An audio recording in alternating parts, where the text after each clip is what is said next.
¿Sabías que uno de estos dos reyes tuvo un reinado tan largo, que vio morir a casi toda su corte original? Hoy enfrentamos a dos gigantes de la realeza europea, Enrique VIII de Inglaterra versus Luis XIV de Francia. ¿Quién reinó más tiempo y por qué eso importa? Quédate, porque el final te va a sorprender.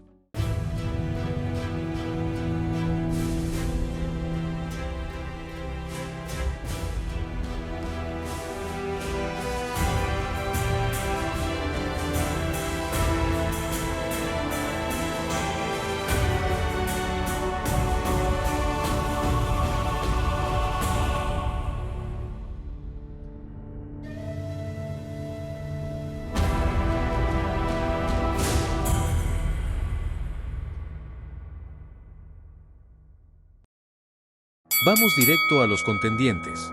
Primero, Enrique VIII.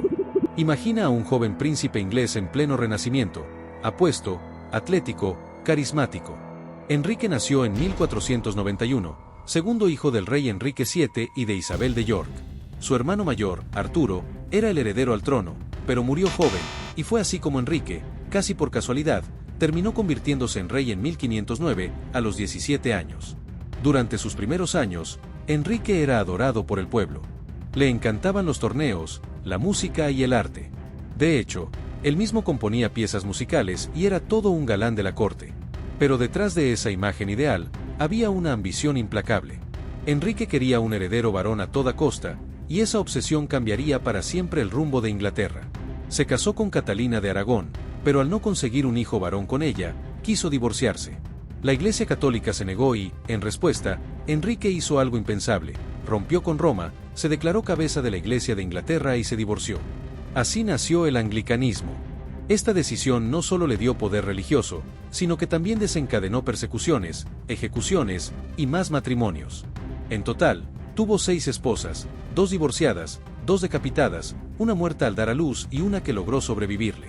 Para el final de su vida, Enrique ya no era el joven apuesto del inicio.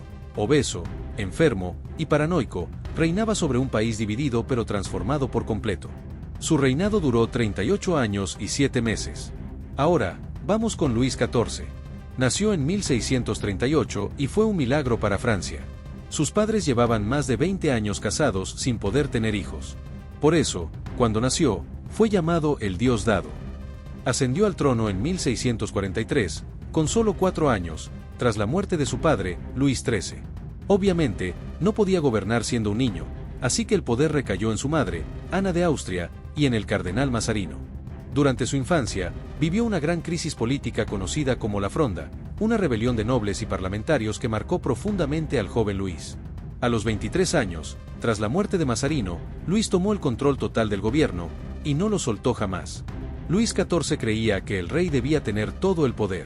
Por eso dijo la famosa frase, "El Estado soy yo". Centralizó el gobierno, controló a la nobleza y convirtió a la monarquía francesa en una maquinaria brillante y temida. Construyó el fastuoso Palacio de Versalles, donde obligó a la aristocracia a vivir bajo su vigilancia.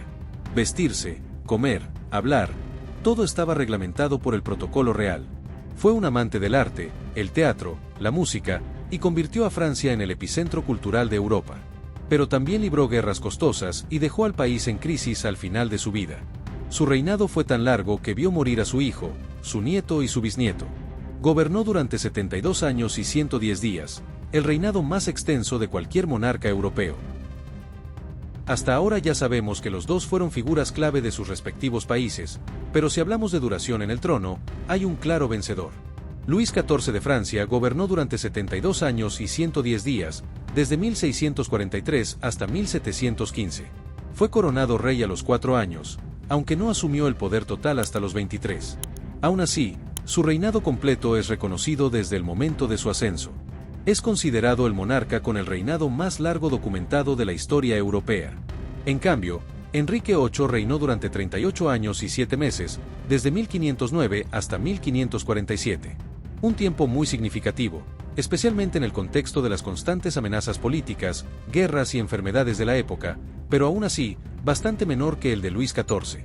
Ahora, ¿por qué esto importa? Porque el tiempo en el trono no solo refleja longevidad, sino estabilidad política, capacidad de mantenerse en el poder pese a los desafíos, y sobre todo, el margen para moldear un país a su imagen. Luis XIV tuvo décadas para consolidar el absolutismo, formar una identidad nacional fuerte en torno a su figura y redefinir Francia cultural y políticamente.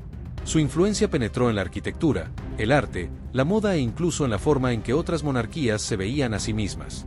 Enrique VIII, por su parte, tuvo menos tiempo, pero más turbulencia. Sus decisiones fueron más abruptas, más escandalosas, y si bien no reinó tanto, cada año de su mandato fue una sacudida profunda al sistema establecido.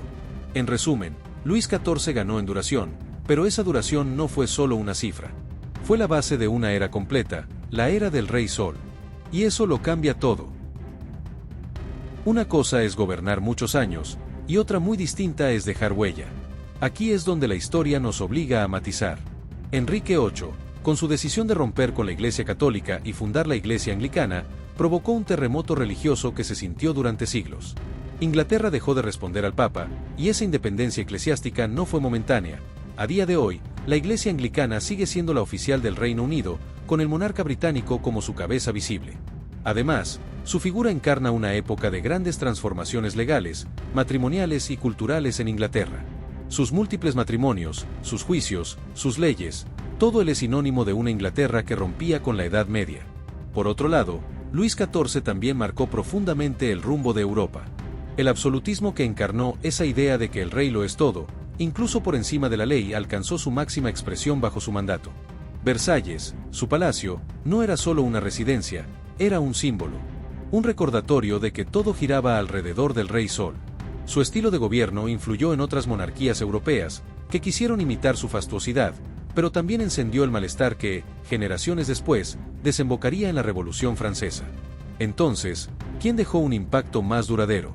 Enrique lo hizo desde la fe y las leyes. Luis, desde la política y la imagen del poder. Ambos lo hicieron a su manera, y ambos aún se sienten en el mundo que habitamos. Y para cerrar este viaje por dos de los reinados más icónicos de la historia europea, vamos con algunas curiosidades que, aunque parezcan menores, dicen mucho sobre quiénes fueron estos hombres y cómo vivieron. Enrique VIII, en su juventud, fue considerado uno de los príncipes más apuestos y carismáticos de Europa. Le encantaban los deportes, la música y la poesía. Pero con el paso de los años y una herida mal curada en la pierna, su salud física y mental se deterioraron. Terminó obeso, con problemas de movilidad, y según se cuenta, cada vez más paranoico y cruel. Su carácter cambió tanto que muchos de sus contemporáneos ya no lo reconocían. Luis XIV, por otro lado, fue un símbolo de elegancia, aunque con hábitos de higiene cuestionables.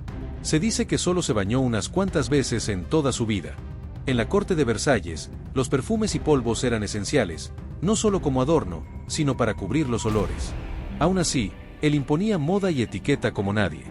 Su sucesor fue su segundo bisnieto, Luis XV. Eso nos habla de lo longeva y solitaria que puede ser una vida en el poder. Y finalmente, Enrique VIII dejó un país dividido, exhausto, y una dinastía tambaleante.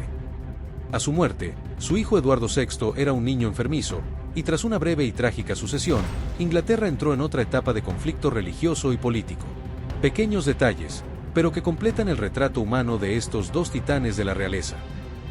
Y ahora te toca a ti. ¿Cuál de estos dos reyes crees que marcó más profundamente la historia de Europa? ¿Te sorprende quién gobernó más tiempo? Cuéntame en los comentarios, me encantaría leerte. Y si te gustó este video, no olvides suscribirte, dejar tu like y activar la campanita para más historias de la realeza que no siempre se cuentan. ¡Hasta la próxima!